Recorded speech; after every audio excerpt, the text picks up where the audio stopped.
Neste 1º de setembro de 2004, o Jornal Nacional está completando exatamente 35 anos. E a nossa página na internet já está no ar completamente reformulada com ainda mais informação. Aqui, na série de reportagens especiais de aniversário, o repórter Ernesto Palha mostra que o JN nasceu ainda durante a ditadura militar imposta pelo golpe de 64 e como o Brasil foi às ruas para exigir democracia. –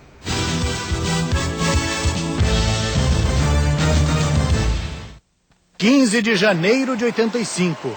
O Jornal Nacional completava 16 anos e só então podia dar a grande notícia ao país.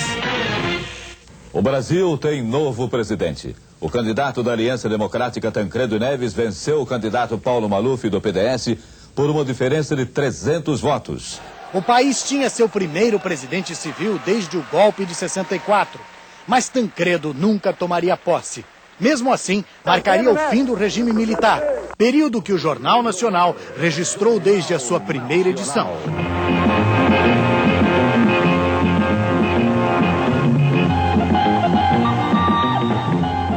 O primeiro jornal em rede do país informava: o presidente Costa e Silva estava doente. Uma junta militar assumia o poder. 3 dias depois seria sequestrado o embaixador americano. O governo reagiu. Adotou o banimento e pena de morte para enfrentar a oposição armada da guerrilha. Marighella foi morto pela equipe do delegado Fleury. O capitão Lamarca foi executado na Bahia. Notícias que o Jornal Nacional só daria depois, quando a censura liberou. Na sucessão de Médici, uma novidade, um anticandidato, mas foi Geisel quem assumiu com a abertura política lenta e gradual. A linha dura revidou. No mesmo quartel de São Paulo, morreram um jornalista e um operário. Geisel exigiu disciplina, demitiu um amigo, o comandante paulista. Mais tarde, desafiado, exonerou o próprio ministro do Exército. O novo ministro tomou posse e o microfone. A situação de todo o país é de calma. A sucessão voltou ao noticiário. Geisel lançou Figueiredo, manipulou as regras da eleição geral, criou o senador biônico. Os outros disputariam no voto. Nós temos que renovar o Brasil. A oposição cresceu nas urnas. Geisel aceitou, mas o regime não baixou a guarda. O governo vai respeitar o resultado das urnas? Mas é evidente, essa pergunta eu considero impertinente nessa altura. Antes de deixar o governo, Ernesto Geisel revogaria o AI-5, a lei mais dura do regime, e permitiria a volta de mais de 100 exilados. Fernando Gabeira estava no exílio há 9 anos. E o que tu pretendes fazer voltando para o Brasil? Eu não tenho a mínima ideia. Figueiredo tomou posse em março de 79. Fazer deste país uma democracia. Surgia a força do ABC. Os metalúrgicos despertaram a reação do governo. A greve foi declarada ilegal. 150 prisões de operários indignaram o presidente do sindicato. Não quero falar, não estou proibido, mas não quero falar. A linha dura revidava outra vez. O operário Santo Dias morreu baleado numa greve. Para a oposição, a abertura era lenta. Para os radicais do regime, inaceitável. O contra-ataque era o terror. A primeira bomba explodiu no pátio de estacionamento, dentro do boom onde estavam o sargento Guilherme Pereira do Rosário e o capitão do Exército Wilson Luiz Chaves Machado. A investigação era suspeita. Tentava transformar o autor do atentado em vítima. Ele notou um objeto estranho, pegou, explodiu.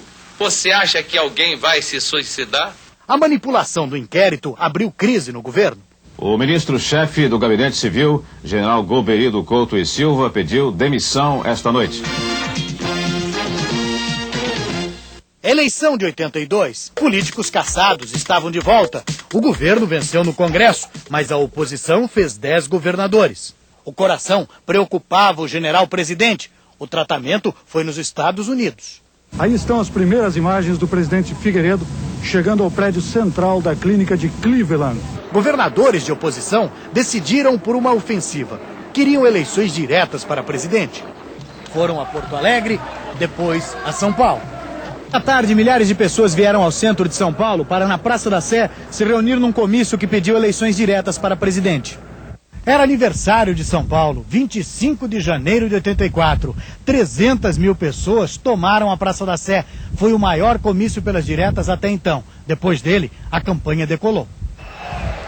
A diretas já agitou o país. Em abril, votaria Paulo. A cidade parou para a passeata e o comício por eleições diretas. Poucas horas antes de sair a passeata, a Sé já era um verdadeiro carnaval. A decisão foi parar no Congresso. O clima era tenso em Brasília. Estão proibidas concentrações públicas, passeatas, comícios de caráter político no Distrito Federal. A emenda das diretas foi derrotada. Mais um presidente seria escolhido pelo colégio eleitoral. Maluf disputou com Tancredo.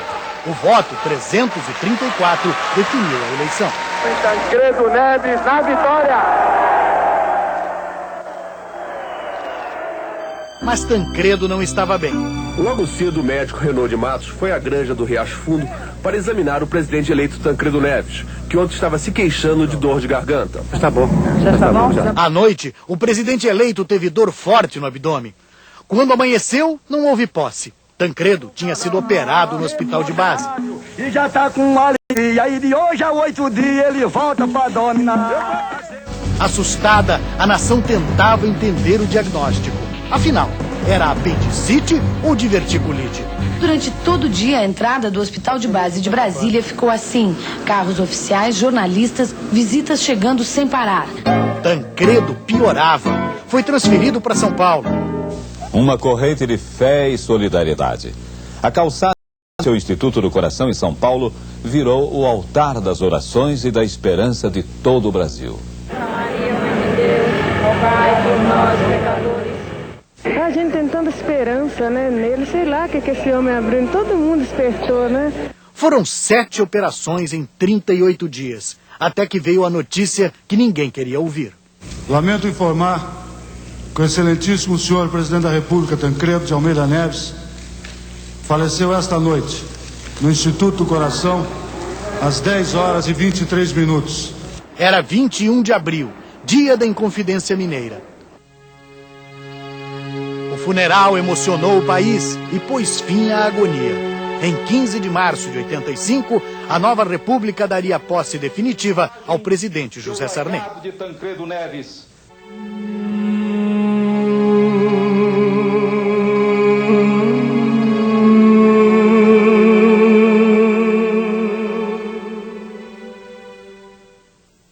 Amanhã, na terceira reportagem da série O Brasil Democrático, da Nova República à eleição.